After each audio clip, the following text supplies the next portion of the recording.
Hello all. Today we are going to talk about sprint planning. This is a pretty long session that I've covered and it goes on for more than 40 minutes. And I have covered a lot of real-time scenarios in this session. So I'm sure you'll like it. There's a lot of anecdotal scenarios, a lot of real-time scenarios that are covered. So do watch the video till the end. That is the challenge, right? So it's a 38-40 minute, pretty long form content. So please do watch it till the end. And please do hit the subscribe button. Please do hit the like button if you like the video. And if you have any questions or if you have a video request, please do comment below. I do read every one of the comment that comes into this channel. So please do hit the subscribe button and please do comment below. Let's go to the video. Okay. So now the sprint planning, the sprint starts with sprint planning. So what we do in sprint planning, we will try to understand who's attending office, who is out of office for that week, when will they be out of office. Then what else will we do? We will take up user stories for that particular sprint. Now, what determines the amount of user stories that we can take up? Velocity. The velocity is 40. And if there are 10 user stories, let's say every user story is 3 points, we can take up to 12 user stories, right? That is how we take up user stories. It's completely based on velocity. And why did I talk about the Scrum Master will ask whether somebody is going to be out of office? Why is that? Because that's going to affect the velocity. So you do understand, we did go through the velocity and capacity calculation, right? So capacity, number of people into number of productive hours into number of working days. So if there is any holidays, and then this is capacity. So capacity divided by 8 minus 0.18 new team, 0.18%, right? So minus 18% if it is a new team, 15% if it is a semi-new team, 12% if it is a mature team. Now, there is a holiday. I think December 26th was a holiday. And now that is affecting the velocity. 15th is going to be a holiday because I think it is Martin Luther King Day. That will affect the velocity, right? Somebody is not going to come because they have fever or they have some other thing that they need to do for a day. That's going to affect velocity, right? So this is what happens in sprint planning.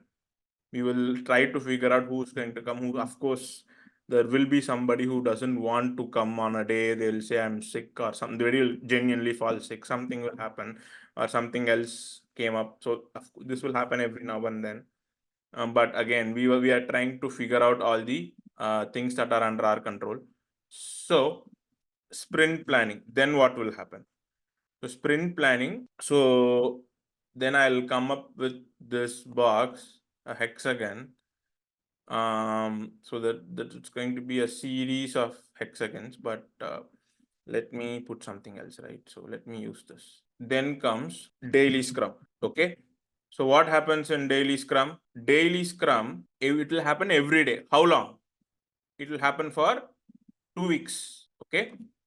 This will happen for 2 or 3 weeks. If the sprint is 3 week long, this will happen for 3 weeks, right? So every day, first thing in the morning, we will have this meeting. What did you do? What will the Scrum Master ask? If you are the Scrum Master, what will you ask everybody? Developers, testers, BA, what did you do yesterday? What are you planning to do today? Do you have any blockers or not?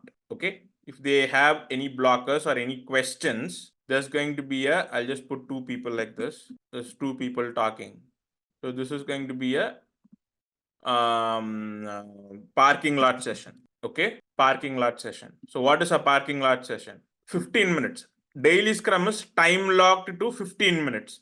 Sprint planning is time locked to 30 minutes, or in some cases 45 or an hour. Definitely not more than an hour, right? So every ceremony that you see, they are all time locked. So daily scrum is time locked to 15 minutes. So if somebody shows up, they say, I have this blocker. Okay, fine. Tell me about it. They just keep going on and on. This, that, this, that, this, that. So you'll be like, hey, you know what? We'll do a parking lot session. Or somebody has a question, you answer it right there. Example, do you want a drop down or do you, so the developer is asking the BA, hey, do you want a do you want 4 options or the 5th option? The BA will say something like, refer to the business requirement document. It has 5 options listed. That's what we want. The developer will be like, yeah, but I have a better idea. Why not do this, that? Now they want to brainstorm. You just, as a scrum master, need to cut them off politely, and then you have to say, hey, let's do a parking lot session where we can discuss about this in detail. And you have to make sure as a scrum master that the questions of the developer is answered. Okay, or if there is a blocker, somebody doesn't have access to a tool, so now we need to figure it out. But again, we can't do it in that 15-minute meeting. Everybody has work and so many people are in that meeting. Again, parking lot session. Okay, now this daily scrum happens every day. So first thing in the morning at 8 a.m. or 9 a.m. It's 15 minutes. First thing in the morning, we don't, because developers, they start to code. When they are coding, they don't want to be disturbed. As a business analyst, whenever I am documenting something, I don't want to be disturbed. And then there is that meeting in the middle, then I'll again lose focus. Nobody is working more than 3.5 hours on a set day, by the way.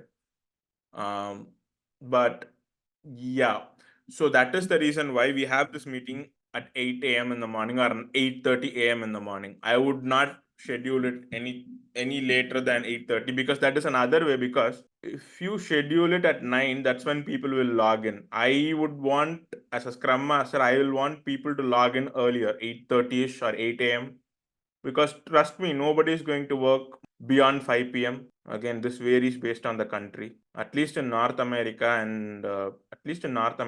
don't think there are people working beyond 5 p.m. from what I have seen with my narrow experience, I'm saying. So I would do something like, hey, let's do it at 8 a.m.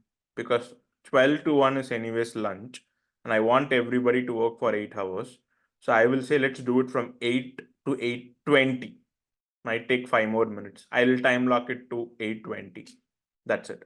That way everybody is logging in at 8 sharply. And then that meeting, then they'll start working, right? They are not going to again go drink some coffee and then an hour, 2 hours. I don't think anybody does that. So long story short, just to summarize, this meeting as a Scrum Master, you have to kind of schedule it first thing. Okay, not at 11 a.m. because maybe that's when they'll come. And developers, sometimes I envy them because I've seen their calendars. There's only one meeting per day, and there will be like, if maybe that daily scrum, if it's waterfall, can be one meeting per week, and maybe another meeting that was scheduled on the fly. So it's better for everybody to start early. So it's better to schedule it at 8. So that is daily scrum. And something else in regards to daily scrum, right? Another reason why people schedule daily scrum early is because of the offshore team, right? And they want to go home, and they might be in, most offshore teams that I have seen, they are in India. So it's around 6:30 or 7:30 based on the and I think in North America we kind of do that daylight savings. So it's either 6:30 or 7:30 if it's 8 a.m. Central. If it's 8 a.m. Eastern, it's 5:30 or 6:30. If it is 8:30 Pacific Standard Time, it's already 11 o'clock or something like that. It's something like 9:30 or 10:30. So anyways, it's too late, right? So that's another reason why, based on the time zone or whatever it is, they want to get that meeting done as soon as possible, first thing in the morning, because that way the offshore team can be at ease. They can get done with work and they can get on with your daily activities. So I'm working for I used to work for a client in Pacific Standard Time, and the offshore team has to attend that meeting at 9:30 p.m. Indian Standard Time, right? And yeah, that itself is too late, I would say. So that's too late. Yeah. And so they have to get done with their work at 5.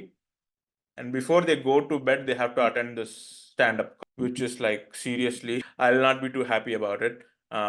Especially people with family, that is kind of tough, but that's what they have to do. So that is another reason why a daily scrum is scheduled first thing in the morning. So next is, any questions so far before we move on to the next ceremony? No question from me. Next ceremony is backlog refinement, and I'm going to give this a different shape. The reason is because this is done on the fly. So I'm going to give it this hexagon shape. So meaning any day of the sprint, you can do backlog refinement. So what do we do in backlog refinement? We, as a team, go through the user stories, right? We'll go through the user stories, and we have to you have to explain, as a BA, as a business analyst, you have to explain the user stories to the developers and testers. And if they have any questions during the backlog refinement session, they'll ask those questions and you have to give them clarity. And in some organizations, they use the backlog refinement session to point user stories, right? And how do they point user stories? Based on uncertainty, volume, effort, complexity. Based on these 4 parameters, the developers and testers will point the user stories. It could be 1, 3, 5, 8, 13. Fibonacci sequence. We've learned about it, right? And so sometimes we'll point it during backlog refinement, sometimes we point it during sprint planning. Depends, right? Based on the organization. Now, if at all they are pointing, another concept is definition of ready. If the definition of ready is met, they will point. What is definition of ready? They understand the story and they don't have any other questions and they are comfortable to start coding. That means the definition of ready is met. That means they can point it. And if they are pointing it, that means they can take it up in any sprint, even in the next sprint or even that day, they can start that work, right? But most probably that means they can start coding. It could be taken up for this sprint or next sprint or the sprint after that particular sprint, right? That is definition of ready. Okay, any questions? Okay, I will take that as a no. And if you have any, Yes, Sushruth, I have a question. go for it. Yeah. So the product backlog and sprint backlog, are they two separate entities, or how do we transfer stories from product backlog into the sprint backlog? We just drag and drop in Jira. So you can actually here you see a backlog, right? So this is how backlogs look, by the way. And generally there will be cases where, okay, sprint backlog, product backlog will be on the top and sprint backlog will be in the bottom. You can do 2 things. One, you can just drag and drop it, or you can kind of select a particular sprint here and then it will go into that sprint backlog. That is something that you can do here, or you can also drag and drop it. I'll just so you know how a backlog is going to look. So let me, yeah, here it is. Multiple backlogs. Literally, you can drag and drop like this. Backlog, sprint 5. Drag and drop, or just make that change here, it will come here. Whatever works for you. This is how it will happen in real time. Now, based on what the product owner or the business analyst, right? It could be a product owner model, which we are not covering. If based on the product owner or the product manager or the business, whatever it is that they want to be worked on for that particular sprint, based on that, we will drag and drop into that respective sprint. In this case, they are dragging and dropping into sprint 5. Maybe the business wants us to do it in the sprint 7. Then we will do the same. Or maybe as a team, it makes more sense to do it at sprint 6. Then we'll do it at sprint 6, meaning from a coding perspective, it makes more sense to cover certain user stories on a certain sprint. Then that is the path that the team will take. Did I answer your question? Yes. So the sprint backlog, is it done on the fly, like during the backlog refinement, or is it done in the sprint planning session? The sprint backlog is done on the sprint planning session. So, okay, confirmed. Those 8 stories we are working on the sprint that's going to start on Monday. On Friday, the sprint planning will be there. That is when we will confirm, okay, this is what we are going to work on from Monday onwards. So that is when, Okay. so in the backlog refinement, I think again, right, by theory, we can do the sprint planning. We can point stories during sprint planning or backlog refinement. But in the places where I have worked, the pointing is only taking place during backlog refinement. It's not taking place during sprint plan, right? And the pointing is based on uncertainty, volume, efforts, complexity. We know that. So they will point it during backlog refinement and they'll say the definition of ready is met. During sprint planning, they'll say, okay, this 5 stories we can take.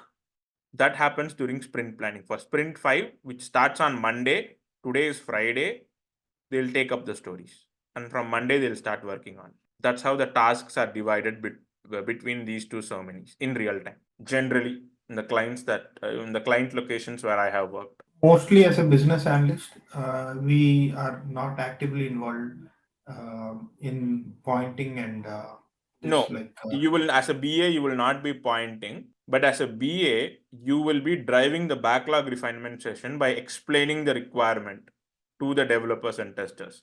So you are not going to point anything, but you will explain the requirement to the developers and testers during backlog refinement. Okay. Any other question, team? Okay, I'll take that as a no. So sprint planning, backlog refinement. Next is parking lot session. So next is sprint planning, backlog refinement, parking lot session. So this one will be sprint review. Sprint review is when we demo the minimum viable product to the business. So what does that mean? What does minimum viable product mean? Let's say we have finished coding for this Google map and number of client feature you see here, right? So we have finished coding for this number of client feature and loan statistics for that 2-3 weeks. So we will demo these 2 items in front of the business and IT high level stakeholders, and we will get the business's inputs. That is what will happen during sprint review. The business, since it is agile, they can give change request. Again, the change request must be reasonable. They can say, hey, can we add one more column in here? I see loan type, approval rates, number of loans, outstanding loans, performing. Can we add one more column?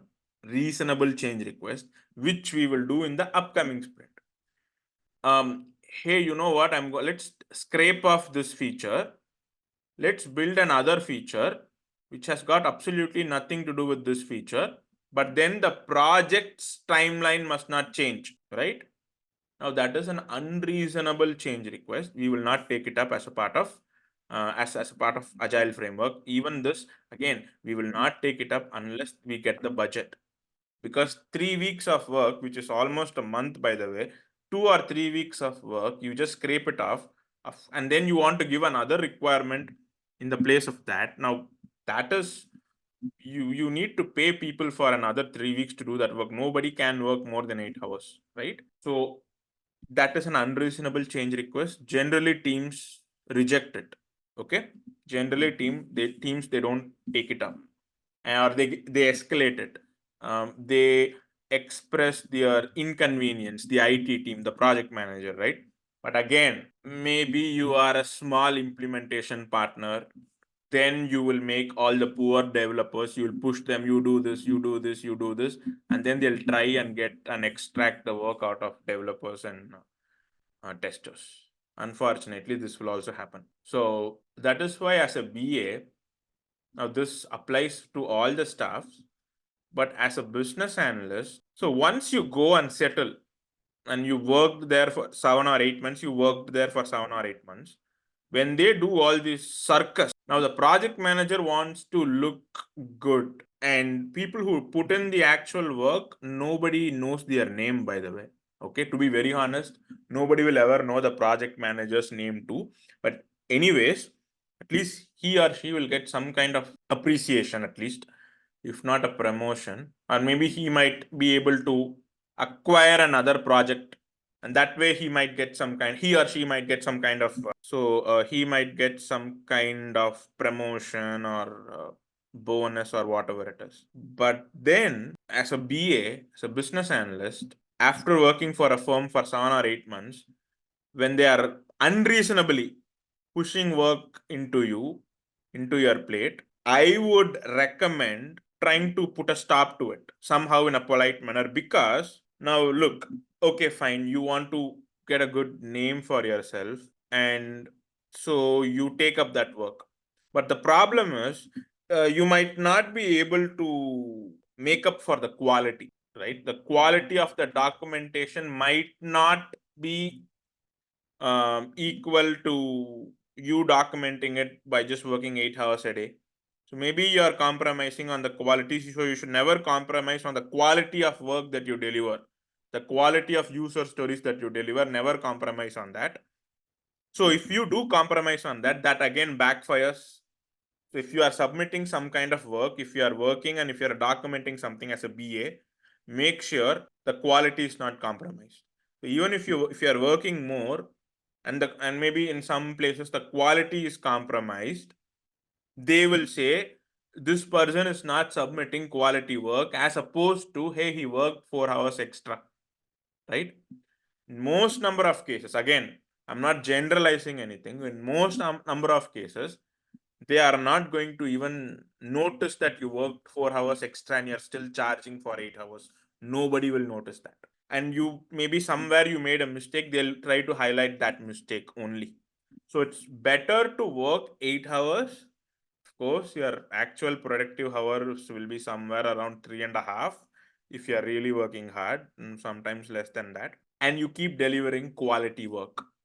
If you do that, I still believe you can work on that team for a long time. So when you say, hey, I can work more than 8 hours, and again, nobody's going to say, hey, can you work more than 8 hours? They'll just say, I need this by Monday, I need this by Monday, and they'll keep saying the same thing over and over again. 4 o'clock on a Friday. They'll say, I need this by Monday. They'll keep texting you on Teams, right? So again, first couple of months, it's okay, fine. But then maybe even in the first couple of months, when you are made to work more than 8 hours by somebody consistently telling you, hey, I need this by Monday on 4:15 p.m. on Friday. Remember, okay, fine. Now you can deliver it on Monday. Maybe you are working on a weekend. But if you compromise on the quality, that's going to backfire, right? So when we do that, so when we work more than 8 hours, we are opening up a new can of worms. So be vigilant, be cognizant, make sure that the quality is never compromised. Okay. Again, I can go into it in depth. So why is that? Maybe someone else is looking into that. Something is not up to the mark. They don't know that you worked overtime and not charging hours. They'll only say this so and so this has not done a good job, so that is the reason why when these kind of circus is happening, right, when these kinds of gymnasium is happening, hey, let's scrape off this loan statistic feature, and the business wants to build us something else, but they don't want to change the timeline, and we have to maybe work on another feature altogether in another sprint or something like that. When that kind of a situation, if at all it shows up, I'm not saying that it's going to show up in every day. It might show up once or twice over a period of 5 years, right? But if at all you are encountering this situation, you have to be vigilant and cognizant. Okay, there's so many variables, so I cannot say do A, B, and C. But what I can say is be vigilant, be sensible, and don't compromise on the quality. So this is a B, and C that I can say. But other than that, I can't say A, B, C other than saying, hey, be vigilant and cognizant, right? But coming back, so there will be times where the business will say, hey, it's agile. You have to respond to change because it is agile framework. Hence, I want another. I want to scrape this up, and I want to scrape this loan statistics feature, and I want the team to build something else. Generally, in a perfect world, most of the cases, the scrum master or the project manager will say, hold on, we can do it, but then we'll get back to you on the scope details, the timeline, etc. It will change the delivery date or budget or resources to get this done, because we are just throwing out 3 weeks worth of work, right? In a perfect world, that's what will happen. Most of the times, that's what will happen. Now, if they just tell us to add a column, of course we can do it in the next sprint. That's not a big deal. If they want to change the display text, not a big deal. The colors, not a big deal. Adding 2 new columns, still not a big deal. Maybe altering a small business logic, not a big deal. These are all reasonable change requests. Scraping off the whole page, scraping off the whole feature, unreasonable change request, even in agile environment. Okay. Any questions on this set of uh, concepts plus some anecdotal explanation that I've given?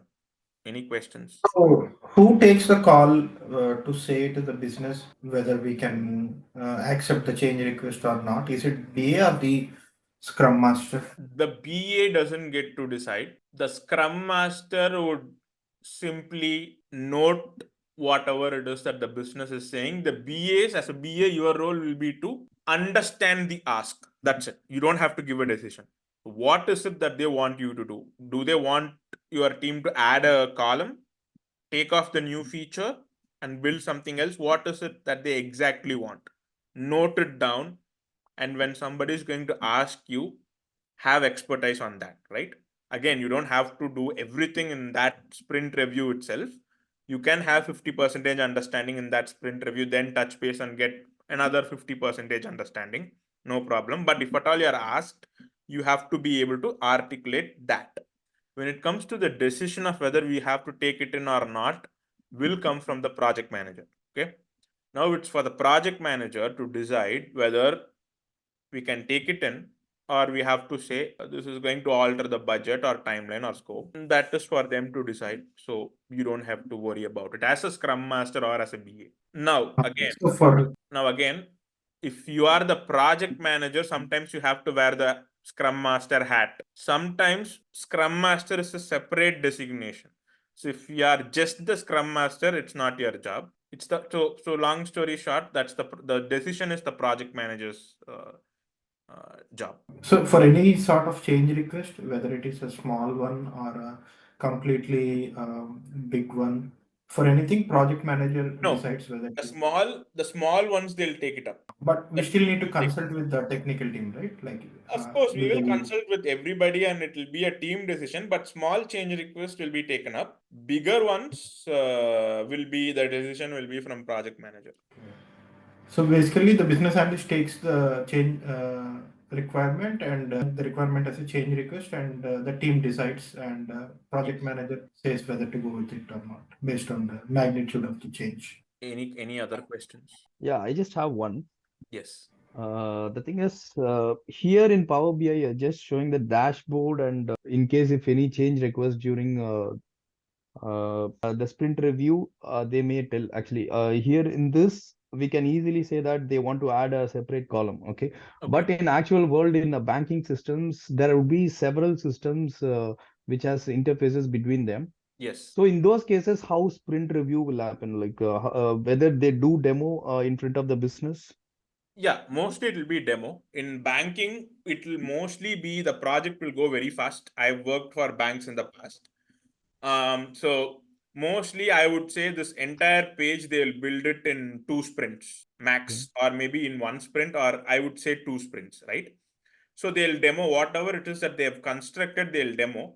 Middle tier and backend, you don't have to demo. But let's say, for example, in a sprint, you migrated the data like the business wanted. Let's say the business only wants loan type, approval, number of loans, outstanding loans, and performing, right? Now, maybe from that database, another database, there's so many columns. From multiple tables, we are picking up these 5 columns, maybe from 3 tables, right? In that case, they might show a screenshot of the table columns and the screenshot of the new table, which has these 5 columns coming from 3 tables in another database. They'll just show the screenshot because in the sprint, they did not code this front end. Okay. They only migrated the data. Think of it that way. They just migrated the data and they have it in one table. 3 or 5 columns coming in from 3 tables from an external database. Now it's in the internal database in one table. All those 5 columns. So they'll show the screenshots and they'll say we have migrated this. And if there is a migration logic, now what do I mean by migration logic? Very simple example. Just migrate the last 4 numbers of your SSN. A rudimentary example. Just migrate the first name and last name. Don't take the middle name. It could be as complicated as maybe calculate a compound interest from several column or data points, right? Something like that. It could be complicated. It can get more complicated. It could be, and migration logic can also be something like if a specific data point is null, meaning there's no data, don't pull that report. Okay. So they might just show the write-up of that migration logic in a Word document or something. They will show that we followed these migration logic and the screenshot of those 5 tables. Just that, of course, the table will have thousands of rows. They'll just put 5 rows and the column names. Screenshot of those tables, screenshot of the new table, all the column names visible, and screenshot of the migration logic, that 5 or 6 points. Only that they will show. Like in your example, right? 2 banking applications are interacting or that data is being migrated. Okay. If there is an API, now in your example, let's say, just hold on just 1 second. Someone is knocking the door. Just 1 second. Okay, I'm back. Okay. Now let's say, for example, the same example that you took, there is an API. You are building an API, right? Now in that case, so let me go to ChatGPT. Just 1 second. Okay. So now SAM API data points in JSON. Okay. Now let's say 2 applications are interacting and your application is getting this data. So if your application, if your application is going to send these 2 data points through the API and they are going to get all these data points on a real-time call. This is nothing, but there's nothing complicated in this. So as a part of this API, if you enter these 2 into a placeholder, okay, in the application, you will get all these details. Okay, it's as simple as that. Now you will show all these data points. So you'll show the API link. So give me a sample example of the API link. See, this is literally how it will look. So during the demo, you will say, hey, we got the API from the so-and-so team, or we got the API from the external team, and we figured out the API, and these are all the data points. Okay, so literally we'll copy paste this into a Word document. So I'm just gonna delete this. So during the demo, we'll just paste this. We'll just say this is the API link and where is all those data points. And literally sometimes even this data we will not include. We'll just show it like this. And what is that? Request, give, get, or request, get, something, put, get, something like that, right? So this is what we send, we get, and this is what we input. Okay, we input this, right? And of course you can just maybe this gets archived or something. So I'll just keep it simple, right? So this is the API. This is what we input, and this is what we get. This is what we demo if it's out and out backend. And of course, you'll also say, hey, these are all the placeholders. This is where they'll enter that number. So this is another example of that interaction between 2 applications, right? Beyond this, that backend related items you will not demo, because even if you demo, they will not understand anything. And you don't have to demo the code. You just need to demo the functionalities. Any questions? No. So the API information will be given by the technical team, right? Yeah.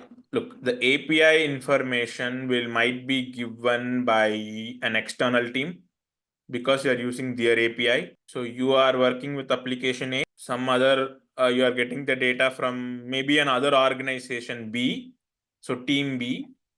So you have to go talk to them and you have to say, hey, I want all these data points and we will give you these two info. Based on this, we need all these data points. And they'll say, okay, fine, we will give you that. And then they'll send you this link. So literally that's how you will get it. Nothing technical about this, by the way. It's nothing too complicated about this.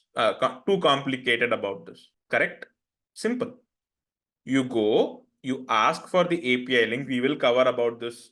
We will cover this in depth during systems. But again, you go, you ask them for the API link, tell them what you need, data points, nothing complicated.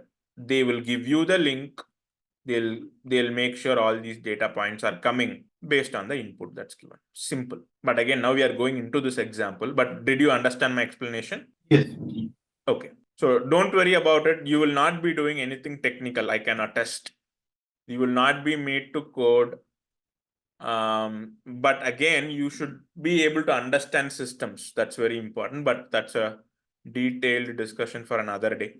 Now let's come back to sprint review. So now what is something else that will happen? So they'll make sure whether all the acceptance criteria are met. So if all the acceptance criteria are met, and meaning what? What are acceptance criteria? Are all the column names present? Are all the columns present? Is the title correct? Is this clean data? Is this getting pulled up within 3 seconds? These are all acceptance criteria, correct? So once all the acceptance criteria are met, that means what? Definition of done is met. That means it is indeed a MVP, minimum viable product. That means it's a working product. So any questions so far? I'll take that as a no. Again, this is time locked. It will not go over an hour. It's time locked. Who will demo? In the organizations where I have worked, mostly the developer will demo or the tester will demo. But again, you should also be ready to demo because you are the expert in terms of the requirements, right? So you should also be ready to demo. Again, there's nothing too complicated. And if it's going to be all the back end stuff, it's 99% going to be the developer, not even the tester, most definitely not you. But you should still be able to demo. And I want you guys to be tech savvy and not be kind of, I can see from candidates, right? Whenever I start talking about technicalities, they will very first question, will I be asked to do it, right? Because you, at least this is the mindset that I had when I started out. Hey, should I know SQL? Should I know HTTP, XML? These are all simple things. You just need to understand the concept. You don't need to know it inside and out. Understand the high level concept of what API is. That will suffice. But again, if it's going to be something related to backend, it's never going to be a BA. But again, if at all, if you are given that task, you can do it based on whatever it is that we are discussing, and based on this training, you will most definitely able to do it. So don't worry about it. But still, you will not be given these things. Anything related to code, backend, you will not be demoing. Demoing itself, the remote possibilities of you as a BA doing it. It is either going to be the tester or the business or the developer. Any questions on sprint review? Okay, to summarize, who is facilitating sprint planning? Scrum Master. Could be the product owner or Scrum Master. Who is facilitating sprint review? Scrum Master or product owner. Mostly Scrum Master. Backlog refinement, it could be the business analyst or the Scrum Master. Okay. Parking lot session based on the entities involved. Who will be facilitating daily Scrum? Scrum Master. So what is facilitation? Who's leading that interview? Who's facilitating on this call? Me. Because I sent out the invite, I sent out messages to everybody, and I'm leading. That is facilitation. Okay. Any questions? I will take that as a no. So this is the Scrum cycle. The final session is sprint retrospective. Okay. So sprint retrospective, what we will do is we'll discuss about what went well, what did not go well, and areas of improvement. So what went well? What did we do well? Okay, somebody took up a lot of work. Hey, thanks for that. What did not go well? Maybe the requirements that you documented were not up to the mark or were not clear enough for the developers to code. That did not go well.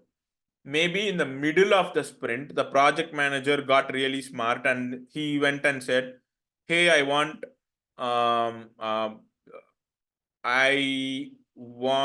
to take up a change request in the middle of the sprint because business is asking me to do so.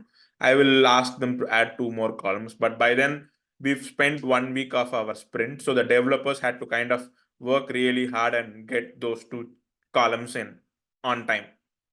That did not go well. Areas of improvement, we should make sure that we don't take up change requests in the middle of the sprint. We can, of course, add it in the next sprint, but not in the middle of the sprint. Okay, that will be like if they have that, they'll say. So anything that is bothering you, so anything that is anything that you want to get off your chest, you can bring it up in this sprint retrospective meeting. As a BA, as a Scrum Master, you'll be facilitating this meeting. And the vision is to make sure that everybody's voice is heard and everybody can get things off their chest, something that they have been wanting to say. And we need to have a non-judgmental atmosphere and we need to be respectful of everybody. Don't try to put people on the bad light. Try to solve a problem as opposed to putting people on bad light.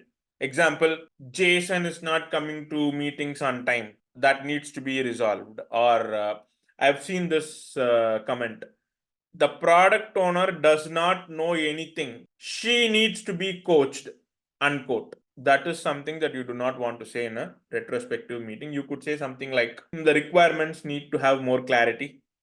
We are not getting the requirements on time. The requirements are changing. These are all healthy ways of saying the same thing, as opposed to the product owner does not know anything. She needs to be coached. I saw this comment. I will never forget it. Again, it did not come to me, another product owner, and I was entering that team.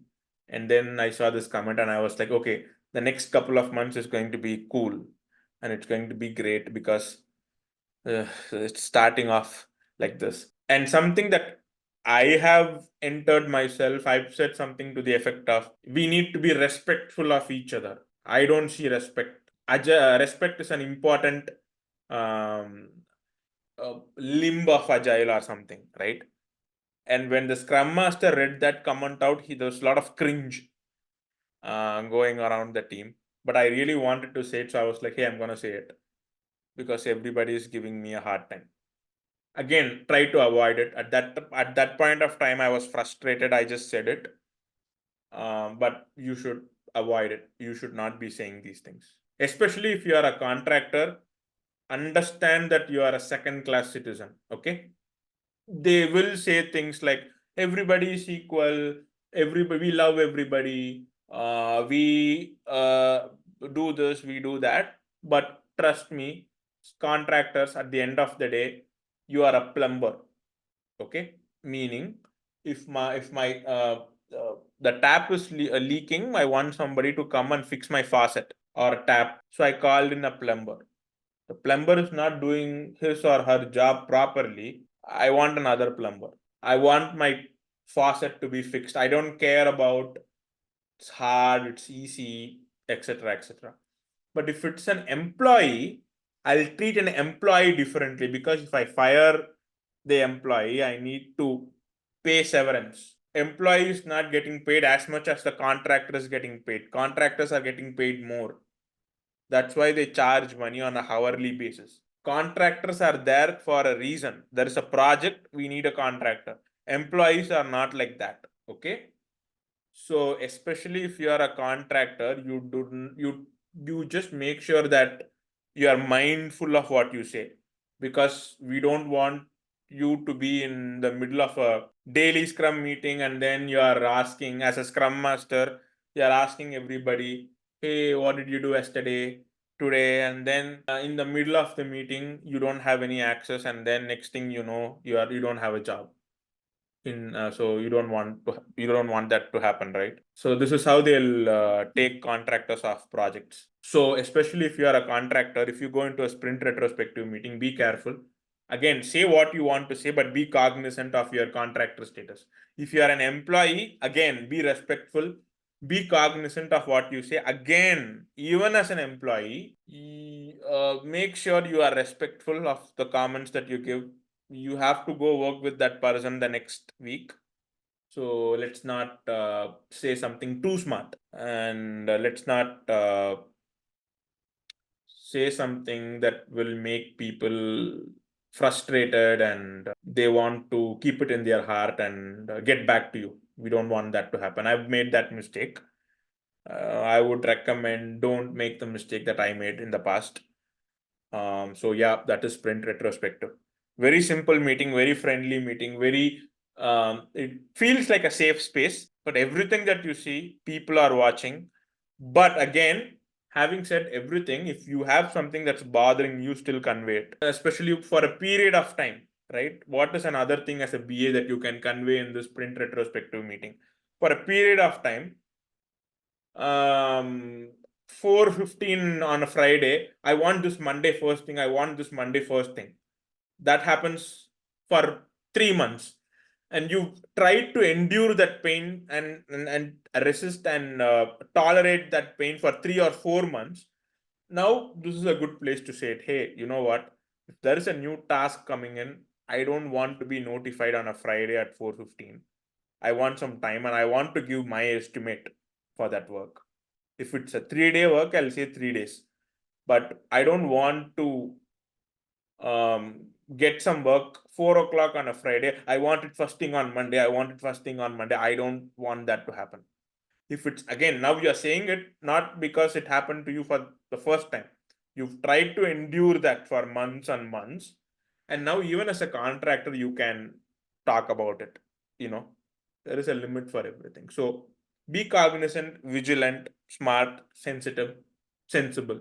Any questions? So, Sushant, so this is how the sprint cycle looks like, right? So, suppose like say what happens like in the waterfall, everything is phased, right? Like the design or requirements or development testing. So how does the requirements look like in Agile? Like they only take place at the beginning of the sprint one, and we like for example in the beginning of the sprint one, do teams work for like say 1 or 2 months to get the requirements and create the product backlog, and from then on once the sprint starts, Yes. teams give new requirements. Yes. I think for the first 2 or 3 weeks, we will get all the requirements for 2 or 3 sprints, at least 2 sprints. And then the sprint cycle will start. Before that, the sprint cycle will not start. So as a BA, you will start kind of stockpiling that backlog and you'll keep stockpiling it. And you don't come into the sprint, by the way, right? You are not working on a sprint by sprint basis. You are working outside the sprint. You are involved in the sprint, but these timelines will not affect you because you are stockpiling the requirements. Okay. So you work outside the sprint and you keep stockpiling stuff in the product. Okay, so initially we get like user stories worth of like 2 to 3 sprints, and from then on like No. The sprint will not even start, I'm saying. So, yeah, that sprint will not start, but we get those many worth of user stories yes. initially before. Yeah. 2 sprints, at least 2 sprints, maybe more. Example, Okay. you gather and document requirements for loan statistics, sum of loans, those three: number of clients, total savings, total loans, number of clients. This will, I would say, take 2 sprints.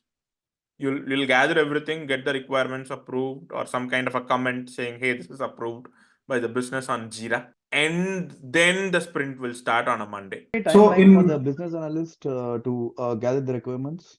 No. It's not like there's not a fixed timeline. Reasonable estimates you have to give. So if they tell you to gather requirements for this, it might take anywhere from 2 to 4 weeks, to be very honest. Based on, again, for a BA, there is a lot of variables. The business, they don't know the requirements themselves. They want to have internal conversations. So that is delaying your timeline, right? So there are elements that are not in your control. But at the end of the day, the timeline must be reasonable from your end. That's it. There is no set time frame. Okay. That's another good question. Any other question? Some questions are really good. So, like basically, the business usually signs off in waterfall. They sign off on the BRD, right? So No how BRD. In Agile, there is no BRD. Generally, the product owner or somebody from business will comment in the user story. In the user story, you can comment. So I'll just put Azure DevOps TFS comments. Just trying to show you something. You can comment like this in stories, like this. Remove backlines, right? Something like this in the story you can comment. Sometimes they'll tell the business team or the product owner to come and comment, say approved. so business analyst will ask the product owner or the business to Business approve. approve it, yes. And you will say these are all the stories. You'll give them the link and say if you have approved it, comment it there. They'll say approved verbally. You have to say, can you please comment it that way? For future reference, it will be helpful. They'll just click approved. Now, in the future, they come back and say, no, this is not what I said. Then you can say, oh, okay, I thought you said approved. I see this in the comments. And then they'll be like, oh, now I remember, yeah, this is approved. I want to do a change request. Otherwise, they'll try to blame. So telling them to comment is very important. Verbally, whatever it is that they say, they will definitely lie. I will not say definitely, but there is a good chance that if something goes wrong, they will say, this is not what I said. I said something else. Since it was all done verbally, you will not have any evidence. Generate some kind of evidence and say, hey, can you just comment saying that it's approved? But again, don't give the justification that I just gave. Say something like, it will be helpful for our future reference. That way they'll be like, okay, fine, I'll approve it. So in the backlog refinement, the business analyst explains the user stories, right?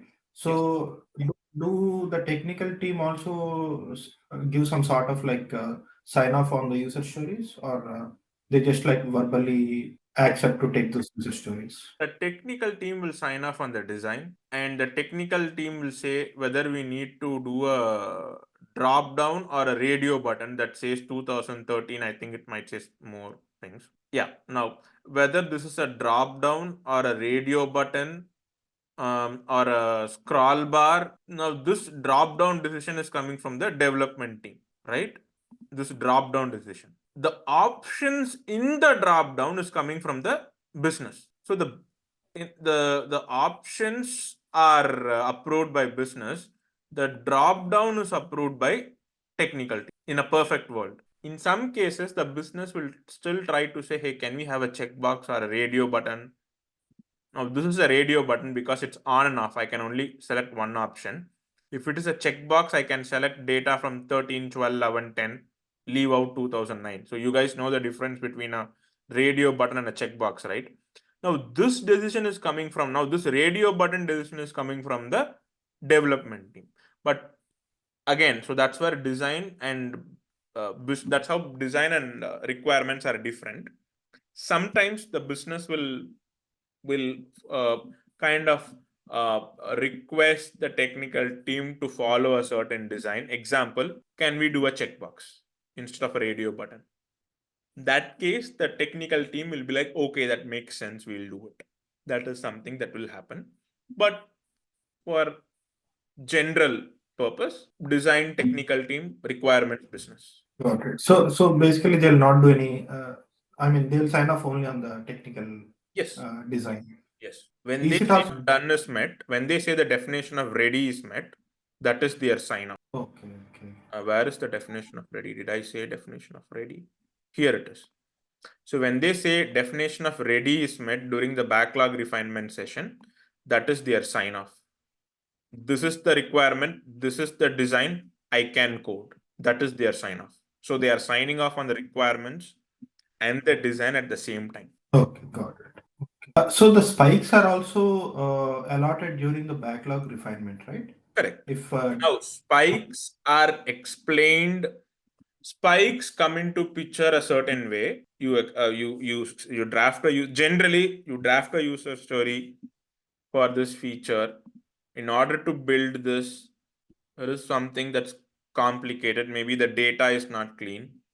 So you might do a enablers and spikes, right? We need to clean up the data first in order to come up with this feature, right? So the cleaning up will be a story. Again, we cannot show value, right? During that sprint, we cannot show that value that, hey, we cleaned this data up. Of course, we can still demo it, but then we cannot show direct value, right? So that is a spike. We need to do A in order to do B. Another type of spike will be, again, right? Even to clean it up, you need to do your own research. Okay, what type of cleaning up should I do? I have to go over that record. There is so many data in here, correct? So I have to go over all the records in this table, not all the records, but a good number of records to figure out what kind of cleaning, what business logic should I use. If there is a null in a certain column, should I take it out? Should I take that record out? If a date of birth is missing, should I take the column out? Should I take the record out? Again, I have to go and talk to the business. The business will think internally. Now, again, this is where the spike is coming into the picture. Okay. So we need to fix that in order to build this table in the front end. So that is how sprint comes into the picture. Yes, I'm sorry. That is how spikes come into the picture. And the spike, generally we do not point it. Sometimes teams do, sometimes teams don't. Of course, yes, spikes are taken in during the sprint. It is a part of that sprint. So if you take up a spike story, you have to finish it at that sprint itself. Now they will say, hey, I want 2 sprints for this spike. Okay, give me the content. What are you going to research in this sprint? What are you going to research in the next sprint? Give it separately. Give me what is it that you want to do. I will document it. It will be 1 or 2 lines only, or maybe a little bit more. You can talk to them and document it. So that is how spikes come into the picture. That's how we deal with spikes. So, for example, if the team's velocity is 40, right? Okay. And so, like, for example, if the team takes 40 points, story points worth of user stories, and can they also take on a spike after that, or they should make sure that, like, I'm not sure how does that I work. think in real time they might take up only 30 story points and then they'll say spike. I will put some space for spike. Some Okay. though theoretically are not supposed to point for spike stories. In real time, organizations will still point because we want to know how much we are taking in and we need to show progress. So they'll still point it, though that's not theoretically correct. In the organizations where I have worked, even spikes were pointed, but theoretically you are not supposed to do it. So in the place where they are going to follow theory as it is, they'll only take up 30 story points. And if asked why you can't take 40, they'll say there is a spike. So in Jira, is there any way to differentiate a spike, like a column? I think they'll Column just or have something? note spike. Maybe you can configure it. You can put it, you can configure it even in Jira that it is a spike. See something like this. Look at this spike. Are you able to see, or is it too small? No, it's good. So yeah, so this is how we do it. Clear, sir. I think you guys can go through this documentation and some Jira videos and some Azure DevOps TFS and other tool that is in the market. And if I have worked in 2 organizations that follows Jira, all the private ones are following Azure DevOps TFS. It's again Microsoft's version of Jira. See some videos, play around with these applications. You can pick it up on the go, but again, it doesn't hurt to just play around with it and just see some videos. That will suffice. Actually, there's a lot of good YouTube content. Okay. So any other questions? Hope you enjoyed the video on the sprint planning. I provide business analyst and scrum master real-time training at a very low cost. So if you're interested in real-time business analyst, IT business analyst and IT scrum master training, please do WhatsApp me in the number provided below. Hit see more and then you'll see the WhatsApp number and the email ID. So please do email me or WhatsApp me if you want to take the business analyst and scrum master real-time training. Thank you, and you all have a nice day. And always remember, it's always a pleasure training you.